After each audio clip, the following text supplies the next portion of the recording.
जय श्री राधे कृष्ण। हमारे प्यारे भाइयों बहनों माताओं व बंधुओं, जीवन सूत्र चैनल पे आपका स्वागत है। आज आपके सामने लेकर आए हैं हनुमान जयंती के छोटे उपाय बड़े संकटों से बचाए। हनुमान जी सामान्य मानव नहीं थे, अपितु रुद्रांश थे। वैसे इसे हनुमान प्राकट्योत्सव या जन्मोत्सव ही कहा जाना चाहिए। भक्त तो भगवान को चाहे जैसे पुकार ले, बस भाव पूरा होना चाहिए। इसलिए हनुमान जी का प्राकट्योत्सव पूरी श्रद्धा से कहें।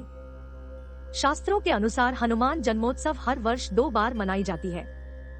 चैत्र मास की शुक्ल पूर्णिमा और कार्तिक कृष्ण पक्ष की चतुर्दशी को रूप। वाल्मीकि रामायण के अनुसार हनुमान जी का अवतरण कार्तिक मास की कृष्ण चतुर्दशी को हुआ था।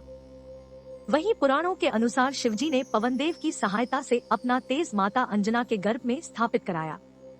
पवनदेव ने माता अंजना के कान के रास्ते अपना अंशतेज उनके गर्भ में स्थापित कर दिया। कार्तिक कृष्ण पक्ष चतुर्दशी दिन मंगलवार की महानिशा यानी अर्धरात्रि में अंजना जी के गर्भ से हनुमान जी प्रकट हुए। कार्तिक कृष्ण पक्ष चतुर्दशी को हनुमान जन्मोत्सव मनाने के पीछे एक और संदर्भ दिया जाता है। लंका विजय के बाद भगवान वानरी सेना के साथ अयोध्या पधारे। सभी को विदा करते समय श्री राम जानकी जी ने भांति भांति के उपहार प्रदान किए। कार्तिक कृष्ण पक्ष चतुर्दशी को सीता मैया ने हनुमान जी के गले में सबसे पहले अपने गले से उतारकर बहुमूल्य मोतियों और रत्नों से सजी एक दिव्य माला पहना दी। हनुमान जी माला की एक एक मोतियों को तोड़कर उसमें से भगवान श्री राम की छवि खोजने लगे, परंतु उनमें श्री राम के दर्शन न हुए। सीता जी यह सब देखकर अचंभित थी। अंत में उन्होंने अपनी मांग में भरे सिंदूर से एक चुटकी सिंदूर निकालकर हनुमान जी को तिलक करते हुए कहा, पुत्र मेरे लिए इससे बढ़कर कोई मूल्यवान वस्तु नहीं है। तुम इसे हर्ष के साथ साथ धारण करो और सदैव अजरमर रहो। यही कारण है कि कार्तिक कृष्ण पक्ष की चतुर्दशी को हनुमान जी का जन्म महोत्सव मनाया जाता है। तेल में सिंदूर मिलाकर हनुमान जी को लेप किया जाता है। हनुमान जी की भक्ति कलिकाल में सबसे ज्यादा प्रभावशाली और चमत्कारिक लाभ प्रदान करने वाली मानी गई है। हनुमान जी अतिशीघ्र प्रसन्न होते हैं। हनुमान जयंती हनुमान जी की उपासना का सबसे उत्तम दिन बताया गया है। हनुमान जन्मोत्सव हनुमान जी की उपासना का सबसे उत्तम दिन बताया गया है।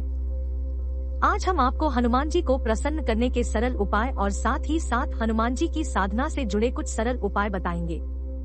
इन उपायों को टोटका कह दिया जाता है, पर वास्तव में ये टोटके नहीं हैं। हनुमान जी ने वानर कुल में अवतार लिया। अपने कुल की भी प्रतिष्ठा रखनी थी ताकि उनके साथ बाल्यकाल से लेकर युवावस्था तक सहचर के रूप में रहे वानर मित्रों को भी अपनत्व का भाव दिखे। हनुमान जी सबके लिए विनीत भाव से रहते हैं, फिर मित्रों के साथ क्यों न रहते। वानर कुल पीपल के वृक्ष पर विशेष रूप से आश्रय लेते हैं।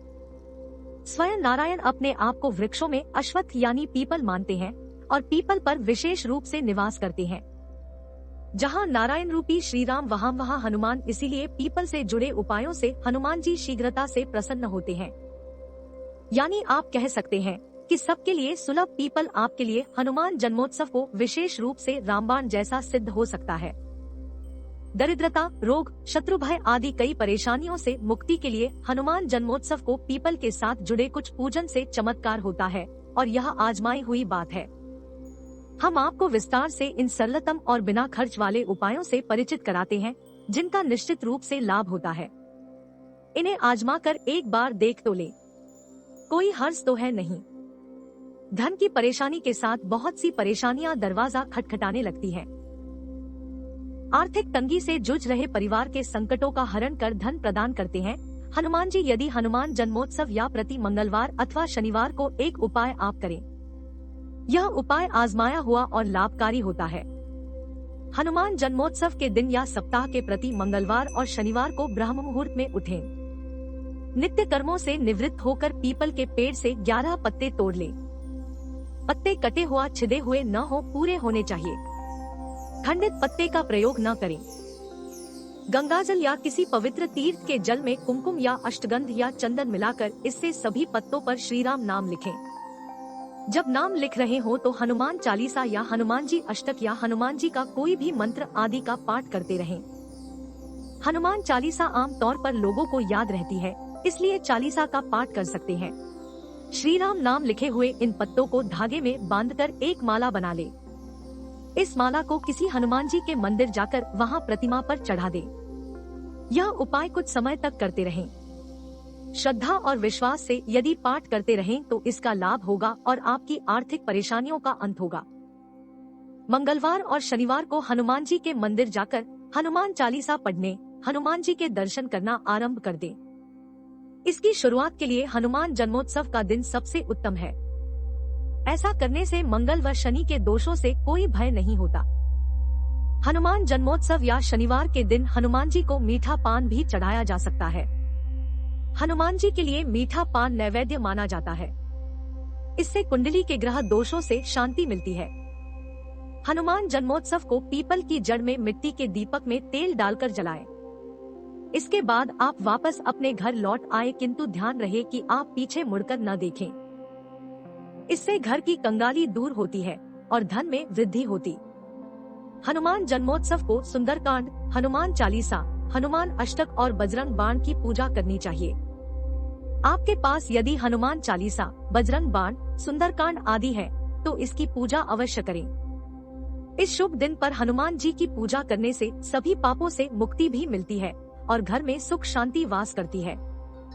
हनुमान जन्मोत्सव के दिन रामायण और राम रक्षा स्तोत्र का पाठ करने से मानसिक और शारीरिक शक्ति मिलती है। इस दिन हनुमान जी की पूजा करें और उन्हें सिंदूर एवं चमेली का तेल चढ़ाएं। इससे जीवन की नकारात्मकता दूर होती है और परिवार में शुभता आती है। इसे चोला चढ़ाना भी कहा जाता है। हनुमान जन्मोत्सव को संकल्प लेना चाहिए कि साल में कम से कम एक बार किसी मंगलवार को एक जरूरतमंद को रक्तदान करेंगे। इससे दुर्घटनाओं से रक्षा होती है। मानसिक रोगी की सेवा करने से हनुमान जी प्रसन्न होते हैं। यदि आपको मानसिक परेशानियां या चिंता रहती है तो किसी मानसिक रोगी की सेवा करें। इससे आपको मानसिक शांति मिलती है। यदि आप किसी पीड़ा से परेशान हैं, तो ऐसे में हनुमान जी के साबर मंत्र शीघ्र समाधान या राहत देने वाले होते हैं। परंतु इसकी साधना बहुत सोच विचार कर ही करनी चाहिए। शाबर मंत्र की साधना में कई सावधानियां जरूरी है। इस मंत्र का प्रयोग वही लोग करें जिनका खानपान शुद्धता और वे अन्य बुराइयों से दूर हो, अन्यथा लेने के देने पड़ जाते हैं। हर बाधा के लिए अलग साबर मंत्र बताए गए हैं, जो किसी हनुमान साधक के परामर्श से ही करनी चाहिए। इधर उधर से सुनकर किसी शाबर मंत्र की साधना कभी भी आरंभ न करें। रोग व्याधि भय से पीड़ा में हनुमान उपासना। एकाग्रचित होकर 21 दिन तक विधि विधान से बजरंग बाण का पाठ करने से शत्रुओं के भय और रोग व्याधि में बहुत आराम मिलता है। यदि आप निर्दोष और निरपराध है तो इस साधना से शत्रुओं को दंड मिलता है, किंतु यदि आपने बजरंग बाण की साधना किसी ऐसे अभीष्ट फल की प्राप्ति के लिए की हो जो अनुचित है, तो ध्यान रखें हनुमान जी दंडित कर सकते हैं। लाभ के स्थान पर हानि हो सकती है। यदि परिवार में किसी के हिंसक प्रवृत्ति से आप परेशान हैं, तो हनुमान जी से उसकी बुद्धि सुधारने की प्रार्थना करें। यदि किसी अपराध के कारण बंधन दोष यानी जेल जाना पड़ गया है, तो दोषी व्यक्ति अगर 108 बार हनुमान चालीसा का पाठ करके यह संकल्प ले कि वह स्वयं को बुरे कार्यों से मुक्त रखकर हनुमान जी की शरण में रहेगा, तो वह दोबारा बंधन दोष से मुक्त हो जाता है। ध्यान रहे हनुमान जी तभी तक रक्षा करते हैं जब तक आपकी भावना पवित्र है। यदि उस व्यक्ति ने दोबारा उन्हीं कार्यों में लिप्तता बढ़ाई तो बंधन दोष कई गुना बढ़ जाता है और उसे फिर उसकी मुक्ति आसानी से संभव नहीं होती। हनुमान जी की आराधना में एक और रामबाण बताया गया है, जिसके प्रयोग से सभी मनोरथ पूर्ण होते हैं। रामबाण है 12 नाम जप। हनुमान जी ने अपने प्रभु श्री राम के वे कार्य सिद्ध किए जो असंभव जैसे ही थे। प्रभु पर जब भी संकट आए, चाहे माता सीता की खोज हो या संजीवनी बूटी का आवश्यकता, हनुमान जी ने ऐसे कठिन कार्य सिद्ध किए। श्री राम ने उन्हें आशीर्वाद दिया है कि अगर हनुमान जी का स्मरण करके कठिन कार्य किया जाए तो वह सरल हो जाएगा। यदि आप लगातार किसी कार्य को करने में असमर्थ हो रहे हैं और वह कार्य ऐसा है जिसमें कोई बुरी भावना नहीं और जिससे दूसरों का कल्याण हो सकता है, तो आपको हनुमान जी के 12 नाम जप करके उसे आरंभ करना चाहिए। एक माला जप ले। मंगलवार को इसका जप अवश्य करना चाहिए। आप दिन में जब भी मौका लगे जितना संभव हो इन नामों का जप करें। हनुमान जी की भक्ति में एक खास बात यह भी है कि उनकी पूजा के लिए विशेष प्रयोजन की जरूरत नहीं होती। आप सफर में हो या विश्राम कर रहे हो, प्रभु के 12 नामों का पाठ मन में या उच्च स्वर में पाठ करें। हनुमान जी की भक्ति निष्काम है, इसलिए उन्हें प्रसन्न करने से सभी देवताओं की कृपा मिल जाती है। हनुमान जी प्रसन्न होते हैं उनके 12 नामों के जप से, क्योंकि उन नामों में हनुमान जी के आराध्यों के नाम है। 1 हनुमान, 2 अंजनी सुत, 3 वायुपुत्र, 4 महाबल, 5 रामेष्ट, 6 फाल्गुन सखा, 7 पिंगाक्ष, 8 अमित विक्रम, 9 उद्धिक्रमण, 10 सीता शोक विनाशन, 11 लक्ष्मण प्राणदाता, 12 दशग्रीव दर्पहा। नाम जप किस प्रकार होना चाहिए और किस कार्य में इसका क्या लाभ होता है, यह भी जानना जरूरी है। आइए जानते हैं 12 नाम जप से जुड़ी जरूरी बातें। नाम जप के लाभ। नित्य नियम से नाम लेने से इष्ट की प्राप्ति होती है। दोपहर में नाम लेने वाला धनवान होता है। दोपहर से संध्या के बीच नाम लेने से पारिवारिक सुखों की प्राप्ति होती है। रात को सोते समय नाम लेने शत्रुओं पर जीत मिलती है। हनुमान जी की साधना अवधि में और व्रत में संयम रखें। उपासना अवधि में ब्रह्मचर्य का पालन होना चाहिए। हनुमान जी को चढ़ाया जाने वाला प्रसाद शुद्ध होना चाहिए। उसमें घी का प्रयोग सबसे उत्तम बताया गया है। हनुमान जी की पूजा में यदि दीपक जला रहे हैं तो घी के दीपक की ही प्रयोग करें। हनुमान जी को लाल फूल प्रिय है, अतः उन्हें लाल फूल विशेष रूप से चढ़ाएं। हनुमान जी की मूर्ति को जल व पंचामृत से स्नान कराने के बाद सिंदूर में तिल का तेल मिलाकर उसका लेप करना चाहिए। इससे हनुमान जी प्रसन्न होते हैं। हनुमान साधना हमेशा पूर्व दिशा की ओर मुंह करके ही शुरू करना चाहिए। स्त्रियां हनुमान जी को वस्त्र न अर्पित करें। वे ज्यादा से ज्यादा जनेऊ उन्हें अर्पित कर सकती हैं। हनुमान जी को चमेली का तेल भी चढ़ाया जाता है। हनुमान जी की पूजा आरंभ करने से पूर्व श्री राम जी की स्तुति जरूर कर लें। हनुमान जी की आराधना से जुड़ी अन्य जानकारियों और हनुमान जयंती को पूरे दिन हनुमान जी की विशेष कथाएं पढ़ने के लिए धनतेरस, रूप चौदस और दीपावली की संपूर्ण पूजा विधि पौराणिक कथाओं के लिए देखें। बंधुओं, आपको हमारी सुनी अनसुनी कहानियाँ एवं कथाएं पसंद आए तो अपने मित्रों के साथ शेयर करें, लाइक, कमेंट और साथ ही सब्सक्राइब करें और साथ में दिए गए बेल बटन को दबाएं ताकि हमारे चैनल पर आने वाली वीडियो की नोटिफिकेशन आप तक पहुंच सके। और यदि आप हमारे चैनल पे नए हैं तो कृपया सब्सक्राइब करें। आपसे अनुरोध है कि कम से कम 11 लोगों को इससे जोड़ें।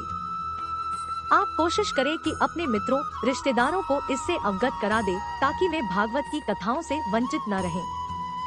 यदि आपने इस धर्म कार्य में इतना सहयोग कर दिया तो प्रचार की कमी न रहेगी। प्रभु नाम के प्रचार प्रसार में यह सहयोग तो अवश्य करें। श्रीमद् भागवत कथा श्रृंखला का पुनः आरंभ कर रहे हैं। रोज 1 या 2 कथाएं आपके लिए देंगे। भागवत प्रेमी भागवत कथा श्रवण करते रहते हैं। आप किसी भी देवी देवता, पर्वत त्योहार की पूजा अर्चना से जुड़ी जानकारी चाहते हैं। शब्दों के विवाद में फंसने की आवश्यकता नहीं। इस चैनल में आपको पूजा आराधना से जुड़ी काम की बातें मिलेंगी जिसे आप संजो कर रखना चाहेंगे। जय श्री राधे कृष्ण।